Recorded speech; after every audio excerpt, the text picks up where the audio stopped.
if you look at Wing Chun and you look at boxing, you'll see a similar use of this position. Now,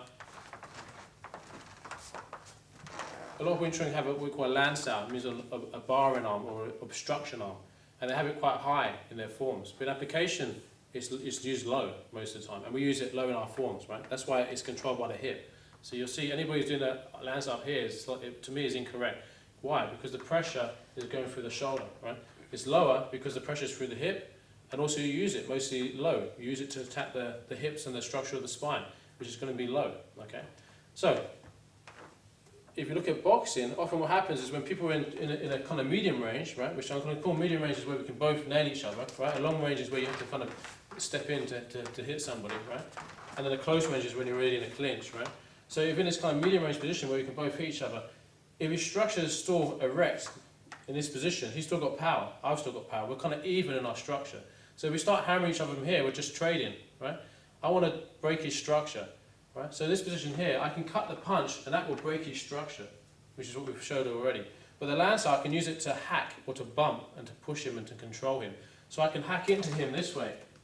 Right? So I'm hacking in, we're using the hip power and smashing in, keeping the elbow low so I get the hip to smash into him.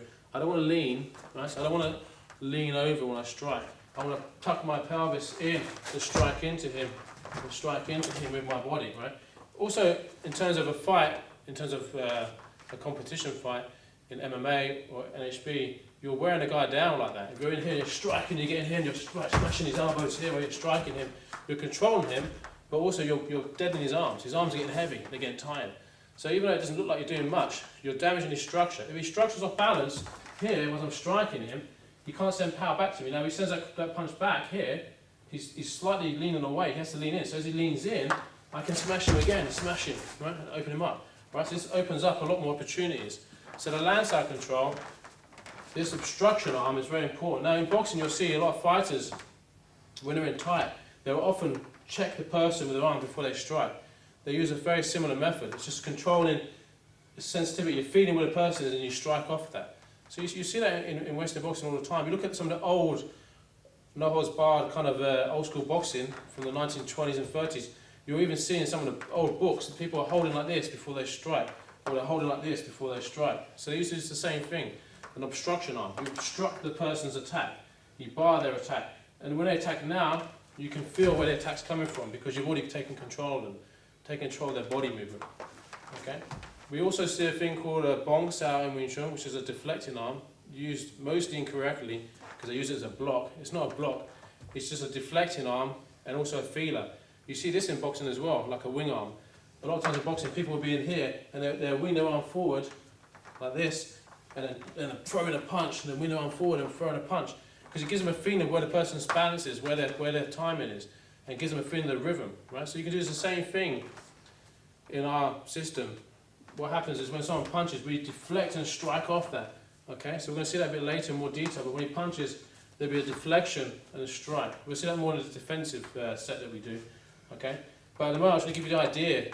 The defensive movements are offensive as well because you're making off balance. You're opening the person up. You're giving yourself opportunity to strike them. So anything that we do which is classed as defensive is actually breaking them down. Right? So we're very offensive in that manner. Okay, so let's just recap the Lan Sau. I want to be like a grind, my hip forward, sink my weight, turn my hip, lock my hips in, elbow and hips all aligned. I don't want to be off balance. I don't want to be like a bent box, right? I want to smash into him. So we have this leg forward, when I smash, I'm definitely going to go straight through with my hips, right? Again, hips, chest, chin. If he was to clock me in the head as I come in, and my chin is up here, he did punch me, and my body's nice and strong. He's off balance. If he's off balance, he can't get pressure. Now, I strike him, and then look, I'm straight back into head control. Control the neck, control the arm. I've got all my control positions from here. Okay, so the Lan Sau is a very good way to bump someone, grind someone, smash them down, wear them down.